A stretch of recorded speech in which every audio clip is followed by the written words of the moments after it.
Assalamualaikum warahmatullahi wabarakatuh. Saya Salma Nur Azizah dengan NPM 241320111016 dari Program Studi Kesehatan Masyarakat. Di sini saya akan menjelaskan tentang sistem pencernaan manusia. Yuk kita bahas.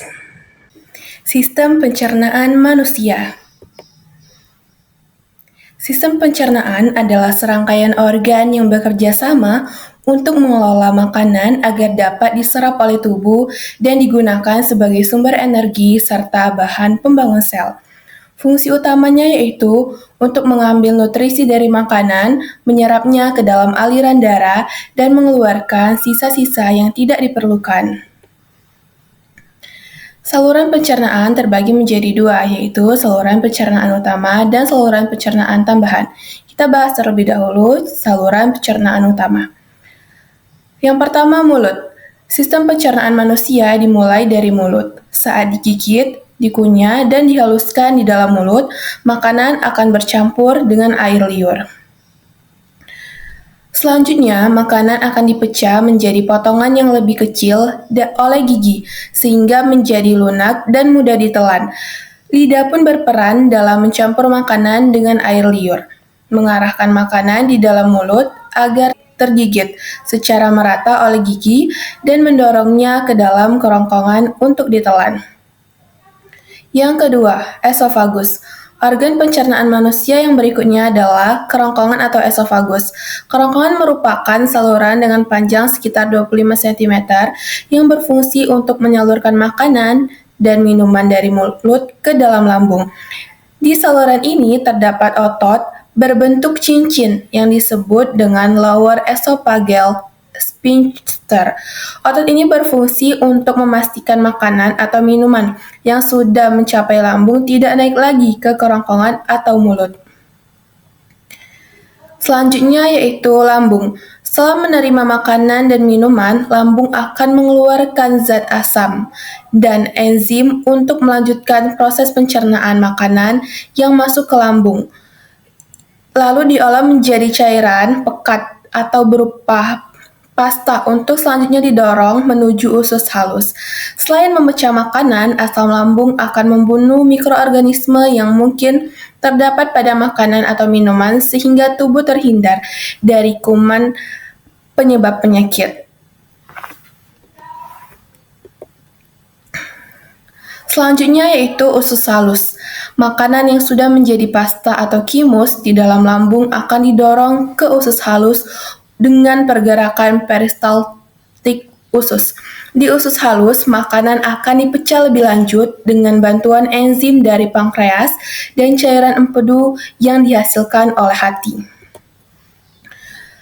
Hati, kantung empedu, dan pankreas merupakan organ lain yang tidak terlibat langsung dalam sistem pencernaan manusia, tetapi berperan penting dalam proses pencernaan.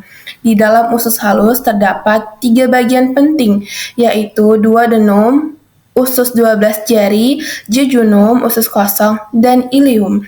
Bagian terakhir dari usus halus, duodenum bertanggung jawab untuk melanjutkan proses pemecahan makanan, sedangkan jejunum dan ileum bertanggung jawab untuk proses penyerapan nutrisi ke dalam aliran darah. Ada 3 jenis usus halus di dalam usus halus, yaitu usus 12 jari atau duodenum, di mana muara dari 2 saluran yakni kantung empedu dan kelenjar pankreas. Lalu ada usus kosong atau jejunum, terdapat kelenjar yang menghasilkan enzim lipase, laktase, maltase, dan sukrase. Selanjutnya ada usus penyerapan atau ileum, terdapat jonjot usus yang berfungsi untuk memperluas permukaan usus. Selanjutnya yaitu usus besar.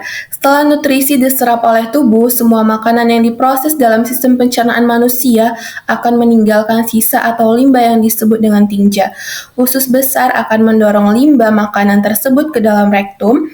Proses pengolahan dan pencernaan makanan hingga menjadi tinja umumnya memerlukan waktu kurang lebih 30-40 jam.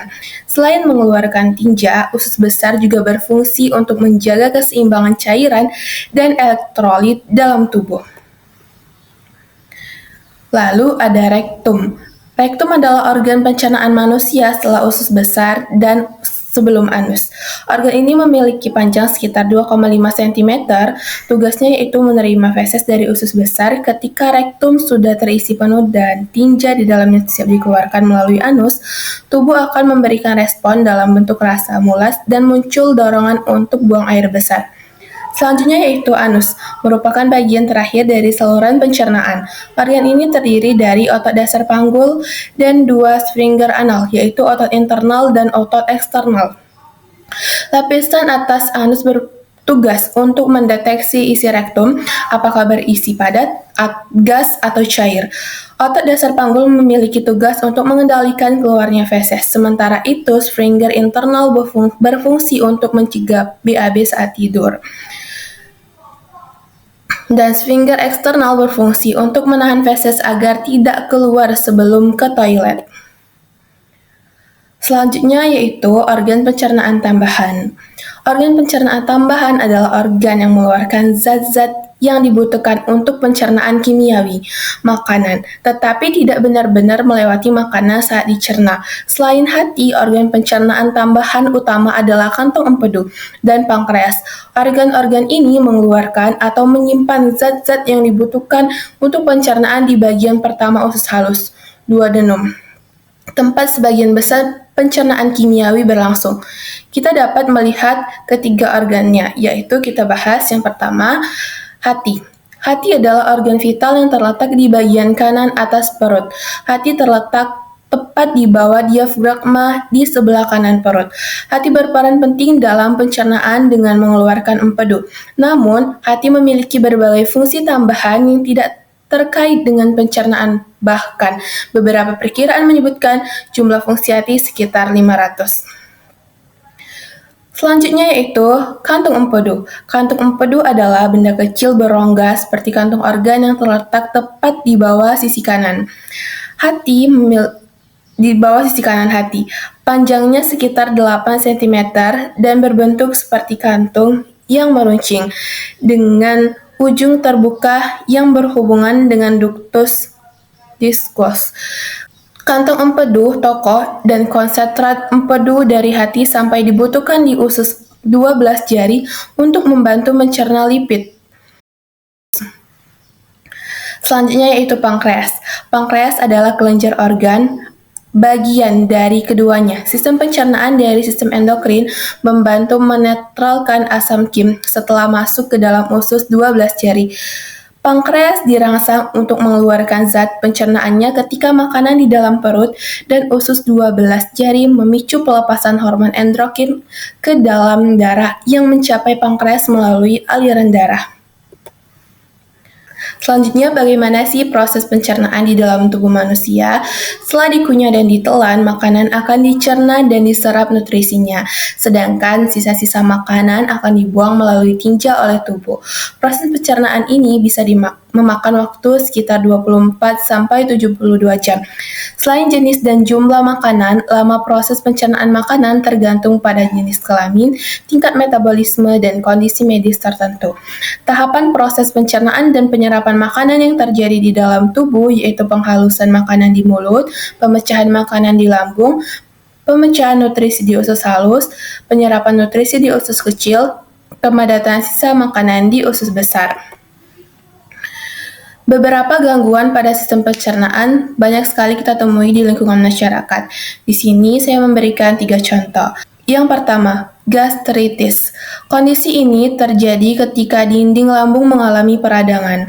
Ada banyak penyebabnya mulai dari stres, infeksi bakteri, atau penggunaan obat pencernaan tertentu. Gejalanya berupa nyeri perut, mual, muntah, dan ketidaknyamanan pada perut.